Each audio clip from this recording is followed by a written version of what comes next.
Hello, hello, and ho, ho, ho. Welcome back, kids. Come join me by the fire while I tell you a story about the time that Batman and the Justice League got to have an adventure with Santa Claus. Yes, this is Batman and Santa Claus Silent Night. This came out in 2023, and we are going to be covering all 4 parts. So come sit by the fire, grab a hot chocolate, hang out with me while I tell you this story. Chapter 1 starts off with Gotham City opening up with a bunch of carolers, but there seems to be something on a rooftop watching these carolers that are singing, and then we see out of nowhere they start to just get taken out by these bat-like creatures. All of the carolers are just eaten, I think. And now this cuts over to Batman and Damian arriving at the scene, and Damian's like, somebody really doesn't like carolers, and Batman's saying, listen, try to only say those things to me, and try to get to a point where you only think those things. A massacre during the holiday season and all of our prime suspects are contained? This is somebody new and something we've never dealt with before. And as they're inspecting the bodies, they're noticing here that there is one single puncture in the neck, and the bodies have been completely drained of blood. Now I know what you're thinking, because Damian had the same thought. Maybe this is Man-Bat, but Man-Bat doesn't drink blood. Batman saying this sounded more like the occult, so I had to call in an expert. And that's when the eyes of the snowman behind him start to glow, and Damian's freaking out, and he's like, wow, I think they're coming back. And nope, that's our expert, because it's Zatanna popping out of it. And Zatanna's able to do an optography spell, which is basically a spell that shows the last thing that these people saw. And that's where we get this look at this beast, this animal, this Draug. It's a vampiric strain of the Norse undead, as Zatanna is explaining to Bruce, and he's like, Norse? See Damian clocking these footprints here too. That's going to be important in just a second. But Batman is saying to Zatanna, just keep speaking normally to me, pretend as if everything is fine. And she's like, okay, I can do that, because there's something coming up right behind him, and it's one of those beasts. And he turns around, just hits that Draug right in the face with a batarang. But at the same time, that was almost like just the distraction, because another one goes and tries to grab Damian, in which Batman is like, quick, stretch out your legs, because he knew that it couldn't hold the weight of him. So he jumped up, grabbed on, and was able to pull Damian back down. And this thing's coming back around for another attack, and before it can get to them, it's staked right through the heart. And we cut up to the rooftop where we see Santa riding Prancer holding a crossbow. And this is one of my favorite little moments here. Like, as Santa jumps down, Batman just says, Chris, been a long time, because of course Batman knows Santa, and of course Santa keeps up with Batman's exploits. And Zatanna, being a friend to the magical world, she knew that Santa Claus was a real person, but she had just figured she would never meet this entity. And Damian is still trying to be all cool. He's like, I don't even believe in Santa. And Santa's like, me either, kid. And that's when they get a call from Nightwing, because Nightwing and Batgirl are over on the other side of town where there's another attack happening. And they're trying to protect all these people, and this police officer, she's getting bit. And these cops are trying to do everything that they can, but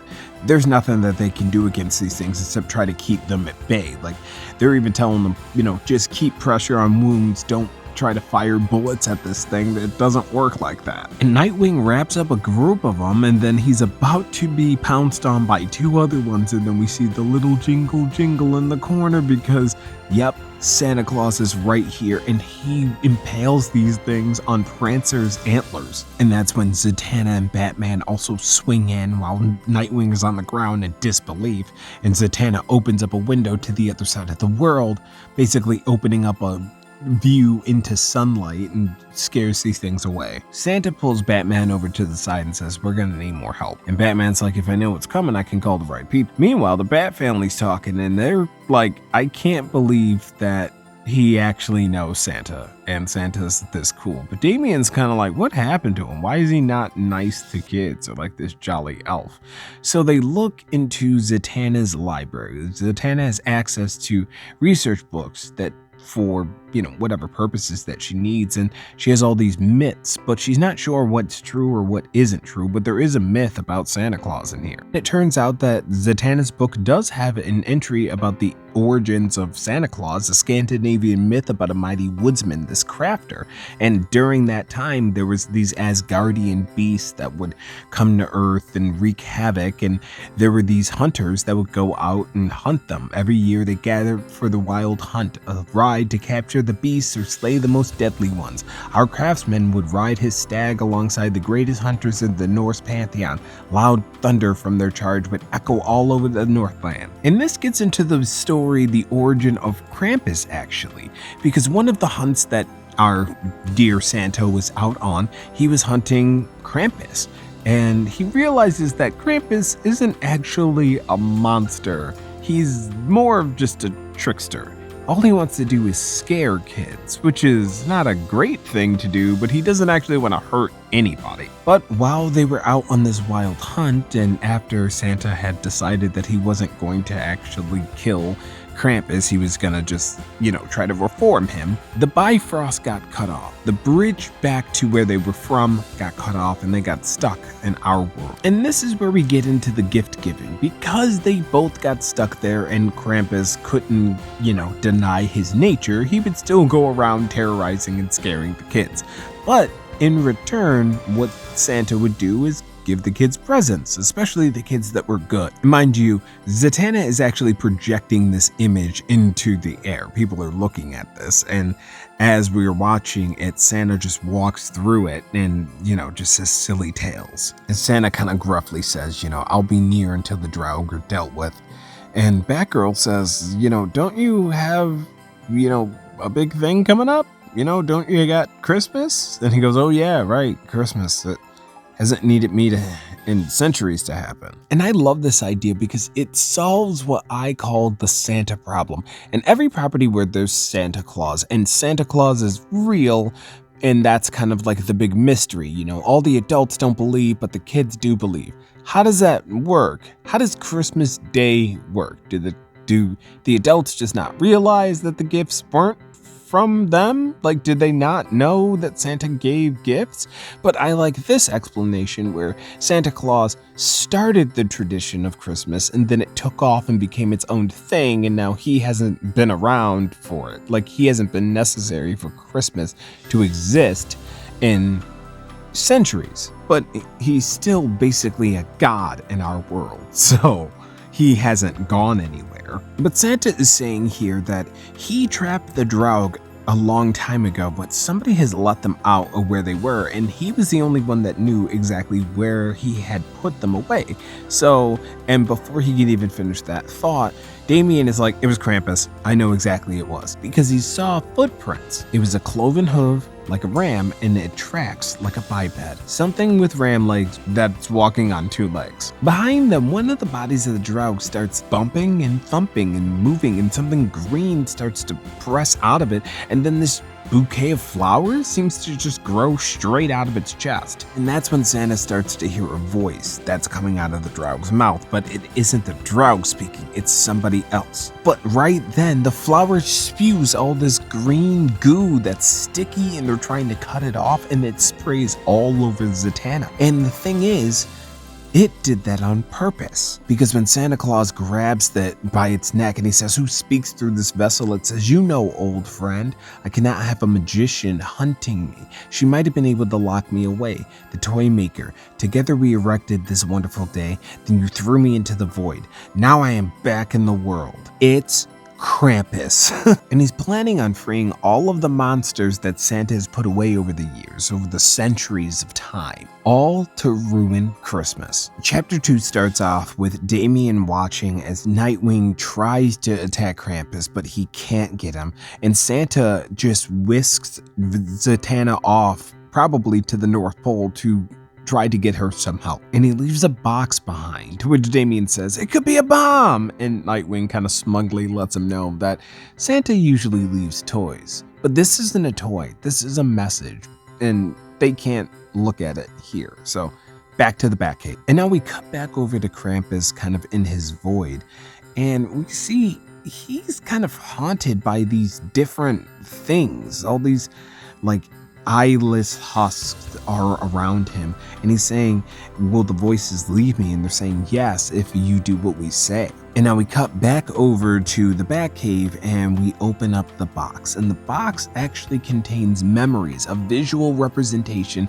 of what actually happened. The thing that Santa said was too hard for him to actually tell them in person. But I mean, I guess if you're too embarrassed to tell somebody, just showing them your memories, you told them without having to say the words. Good for you. And the flashback shows a bunch of kids chasing this girl who's running away with her family's pig and trying not to get it stolen. But these kids don't care at all. They're just chasing her, throwing stuff at her, until Krampus steps in and he goes, bad children, ah ha ha ha. Is Krampus come for you? Krampus wraps up two of the kids and then he grabs the one and throws him in his sack and runs away. And then that's when Santa steps in and he goes, Krampus, what are you doing? You were supposed to catch and banish the wicked man. And then you realize what's going on. They're doing bad cop, worse cop. They're pretending because Santa has a sack full of toys and he gives a gift to the little girl for being so brave. And then he says, I cannot stop Krampus from his feast, basically implying that that kid's gonna get eaten because this kid will never change, right? But then the kid's like, no, of course I'll change, I'll be good. And it worked. The kids stopped stealing. They got better. But with a trick like this, you can only cry wolf so many times. There's only so many times that you can kidnap the kids and not eat them before they realize that you probably won't eat them. And this starts to really piss off Krampus. What he wanted was the reaction. He's at his core into mischief. This was a means to an end. So Krampus runs away and he grabs somebody and just takes off. And as he's running, he actually runs through a projection of another Santa. Santa's letting us know right now that they've been working on Zatanna and she is getting better. She is strong, but it's gonna take a minute. And there's another little bit that Santa does here that I really enjoy. He says their full name and their address to them every time he talks to a different hero. He says, yes, like right here, yes, Barbara Gordon, 359 Dozer Terrace, complete set of Nancy Drew. He just replies with their full name, their address, and what they wished for. And they all say the same thing. You read my letter? But this cuts back to the flashback where Santa is saying that, like, we didn't need to be feared. He didn't have to actually take the kids that far. People were playing along because they kind of got the bit. Everything was still better than what it was. And so when Santa finally does catch up with Krampus, he's like, where did you actually put the children? Where are the children at? And Krampus is saying, because you can't drop the bit, he's just saying, I ate them all. And now from the looks of this, it looks like Krampus really did get actually fed up, and this time he lost it and ate the kids. So Santa does what he would have done with any other monster, and he sends him into another realm. And he's saying usually he bonds whatever monsters or wherever he takes these things, they're outside of our reality, but he bonds them to a touchstone here so that he could get them if he needed to. But this time, he didn't do that. He blasted Krampus into a place where he would not be able to be touched or seen, interacted with. He would basically be a phantom in a zone. There would be a phantom-like place. There's gotta be a name for that. But the moment he did that, the horrible reveal happened. A parent found the kids. The kids were safe and sound, and not only that, they were given snacks as a little bribe in order to keep them quiet, because the trick was really being played on Santa, which made Santa run back out and try to find him. He went in between realms and tried to find Krampus, and he searched, but he couldn't find him. But if you remember the events of Night Terrors, there was a rip in reality, and they're thinking that's how Krampus actually got through, and now he's back here. And Santa's saying he'll come back tonight to help with the drug, and Batman's like, please don't. Please just help Zatanna. I have help. I have backup coming. Don't worry about it. Because that's when we cut back over to Bloodhaven 12 hours later. It's getting nighttime and the Draug are waking up. And it's kind of interesting that they can talk. Usually with like kind of monsters like this, they just sort of screech. But nope, these guys can talk and they don't like the taste of our blood, jerks. And they see this new Draug flying in and it's carrying something. And they're like, what is that? It's a gigantic UV light because that's actually not a Draug, that's Miss Martian. Yep, it was a setup. They're trying to trap him. So she's flying, she's trying not to go too fast so that they can catch up to her. But once they get a little bit too close, a couple of arrows fly through them because yep, we got Green Arrow and Black Canary waiting on the side. And Ollie here is like, I feel like Batman set us up by not letting us know how many there are. But no, it wasn't that. Bats knew exactly who he was picking because luckily they rely on their hearing, and she hits him with a canary call so loud that takes all of them out of the air. And then that leaves Ollie just able to be a badass picking them off. And we cut back to the moors of Scotland where we're following Krampus trying to figure out and free some more of these like monsters that Santa had put away. And he's actually found this gigantic colony of Furies. And that's when we cut back to Bloodhaven where we see Batman and Damian have joined the fight, helping out Ollie a little bit. And Black Canary thinks that there's some more coming in because there's a blur across the sky. But it's way too fast to be one of them, and Batman knows exactly who it is. It's him. He hits the ground with a superhero landing because it is the man, the big blue Boy Scout himself, Superman. And he is incensed. He's got red eyes and he's looking up and he goes, "You never said that you knew Santa?" Folks, that's going to do it for the first part of this. That was issues 1 and 2 of Batman Santa Claus Silent Night. Hope you guys enjoyed that and come back for part 2 when we finish up the story, because I definitely think that it ends in a place that you were not expecting. But besides that, go drink some water, do something kind, and I'll see you next time. Peace.